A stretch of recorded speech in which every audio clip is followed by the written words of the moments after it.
שלום לכולם, ברוכים הבאים. היום אנחנו בעוד מתכון מצוין לכבוד ראש השנה הקרב ובא של פירגה מאתר טועמים במטבח, והוא שבלולי גבינה, חלבה ודבש. זה מתכון די חדש, מופיע אחד המתכונים האחרונים שהיא פרסמה.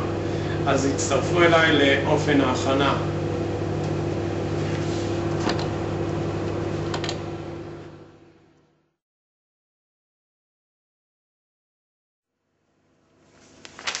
כהרגלי בקודש, אנחנו קודם כל עוברים על רשימת המצרכים.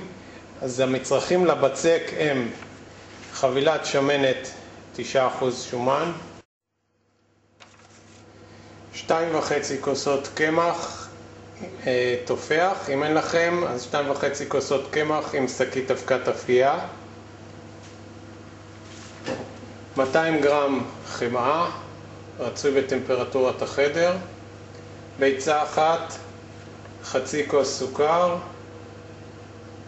וזה נותן לנו בצק שאותו נחלק אחר כך ל3 חלקים.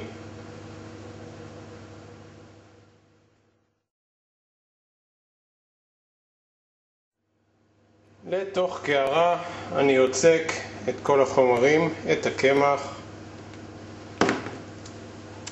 את השמנת. אפשר דרך אגב במקום שמנת, פירגה אומרת חבילת גבינת טוב טעם, את החמאה שהמסתי אותה במיקרו 20 שניות, ולפני זה היא הייתה בטמפרטורת החדר, את הביצה,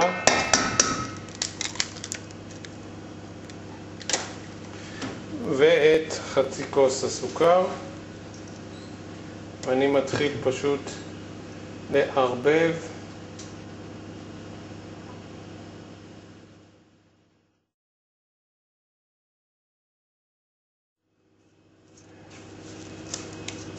עד ליצירת בצק נוח לרידוד.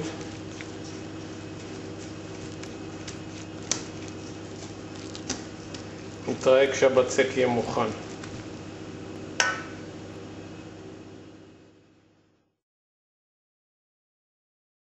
הבצק שלי מוכן. למען האמת הוספתי די הרבה קמח, אז הייתי מציע לכם במקום 2.5 כוסות קמח לשים 3, מתוך הנחה שאתם משתמשים בשמנת חמוצה. נראה לי שגבינת טוב טעם קצת יותר סמיכה, ואולי תתחילו מ2.5 ואם יש צורך פשוט תוסיפו. גם עכשיו אתם יכולים לראות שהבצק די רך. אני מעריך שאני אצטרך לשים די הרבה קמח כדי שהוא לא ידבק לשיש. אני מכניס את הבצק הזה למקרר כדי שהוא קצת יתקשה. יש בו הרבה חמאה, אז הקירור יטיב איתו. בינתיים נכין את חומרי המליט.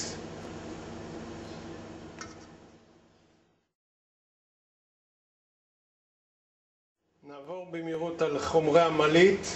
אנחנו צריכים 500 גרם גבינה לבנה 5%.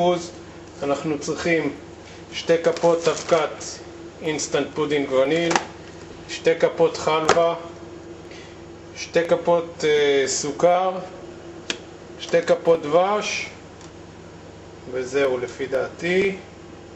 ואנחנו נערבב את הכל ביחד, תכף נראה.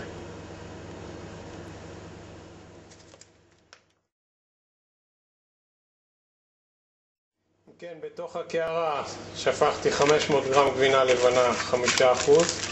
אני מוסיף 2 כפות אינסטנט פודינג וניל, מוסיף 2 כפות חלבה מפוררת, נפורר אותה אחר כך,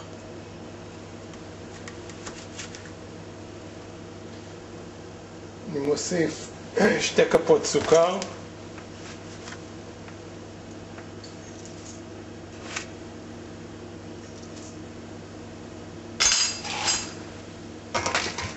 ו2 כפות דבש,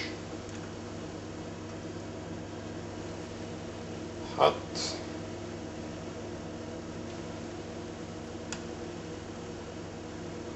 ו2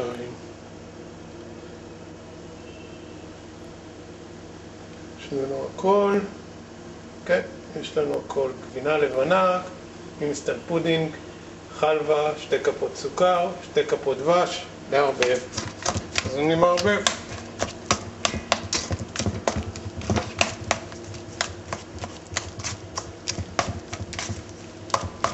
זאת תהיה המעלית שלנו.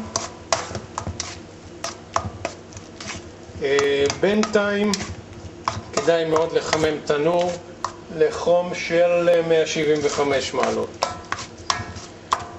אוקיי, אני אדגים לכם איך אנחנו מכינים כרוכית אחת, ואתם תכינו באותה צורה בדיוק גם את השאר.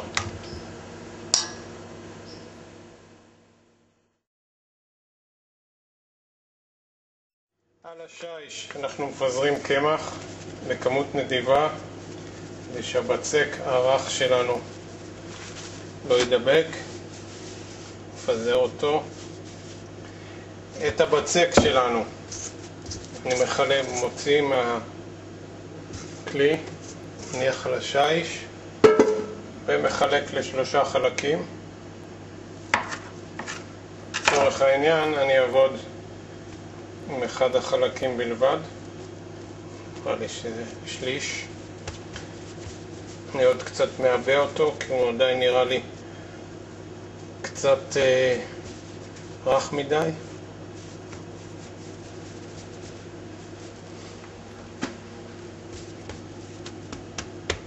תראו כמה שהוא רך, שהוא מתרדד אפילו עם היד. אני רק רוצה לוודא שהוא לא נדבק לי. טוב, ניקח בכל זאת מערוך.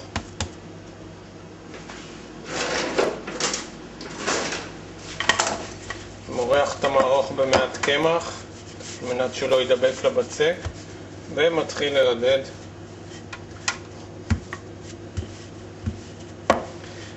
מרדד למלבן, יהיה לי קל לגלגל אותו.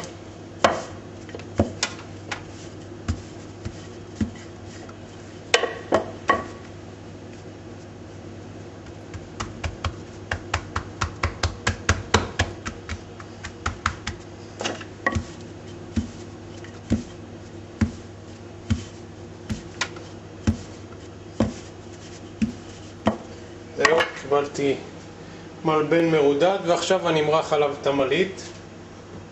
שימו לב.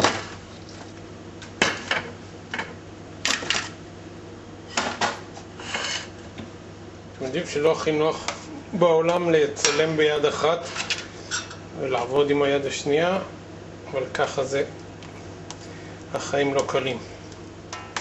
טוב, אני מורח את המעלית. אפשר למרוח בצורה נדיבה, כי יש לנו הרבה מעלית.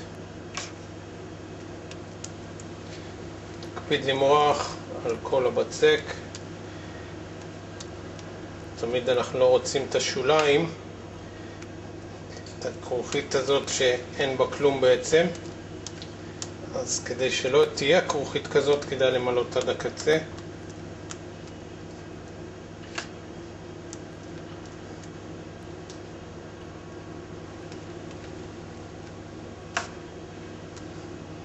זהו, נראה לי מספיק. מקווה שהכרוכית לא תתפרק לי מרוב עדינות שלה. עכשיו אני פשוט מהקצה מתחיל לגלגל כלפי המרכז.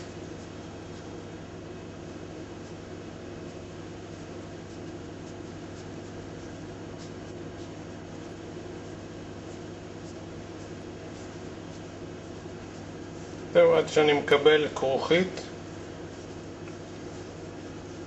ניפגש כשהכרוכית תהיה מוכנה, כי קצת קשה לי לצלם ולגלגל בו זמנית.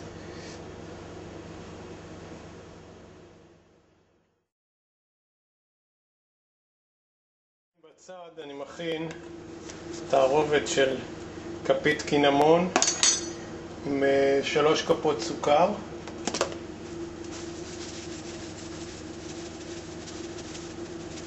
אוקיי.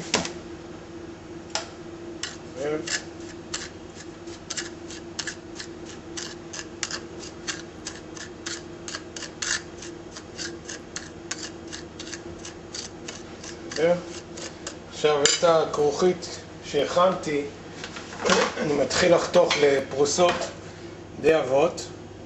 שימו לב, תראו כמה זה נחתך יפה. צריך להשתמש אבל בסכין חדה. אני טובל כל כרוכית בתערובת של הסוכר והקינמון, ואני מניח אותה על תבנית אפייה עם נייר אפייה ששימנתי מבעוד מועד בצורה הזאת. כדאי לעשות מרחק בין כרוכית לכרוכית, כי שמנו קמח תופח, סביר שהם קצת יגדלו. כך אני עושה עם כל הכרוכיות. עם הכרוכית השנייה, בול אותה גם.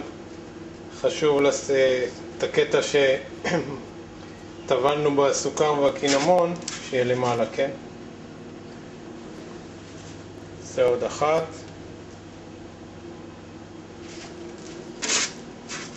זהו, ככה הלאה, ניפגש כשהמגש יהיה מלא כולו.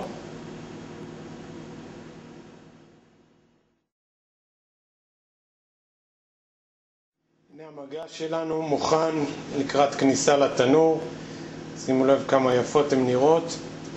ואנחנו מכניסים לתנור, כאמור שחומה מראש ל-175 מעלות, עד שהשבלולים מזיבים, לא לתת להם להשכים. זו הנחיה מפורשת של פירגס, שימו לב.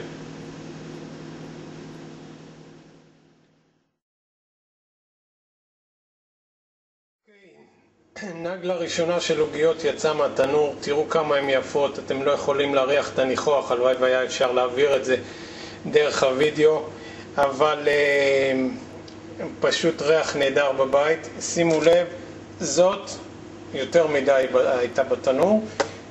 לפי דעתי זה הצבע שצריך להיות, פחות או יותר. שימו לב שהן לא נדבקות, כן? כי מרחנו שמן, למרות אני נלחצתי קצת מזה שהן היו דביקות ולא הסתדרו לי. תראו איך כולם קיבלו צורה יפה. עוד טיפ שאני יכול לתת לכם, שמתי קינמון גם מלמטה וזה ממש בסדר. אני חושב שזה רק יכול להוסיף. עוד דבר, ממלית הגבינה נשאר די הרבה. לא לדחוס יתר על המידה על הכרוכית, כי יהיה קשה לקפל אותה, ולמרות שאני לא רואה שגבינה נשפכה לי פה החוצה, אבל יהיה פשוט קשה לקפל אותה. לגבי הבצק אמרתי לכם, אני הוספתי לפחות חצי כוס קמח. זמן אפייה משוער על 175 מעלות, אצלי זה משהו כמו 10-12 דקות, אבל לעקוב אחריהם כדי שהם לא יישרפו. זהו, שיהיה לכם בתיאבון, ואני מניח שעוד ניפגש עד ראש השנה, אבל אם לא, שתהיה לכם שנה טובה. ביי ביי ותהנו.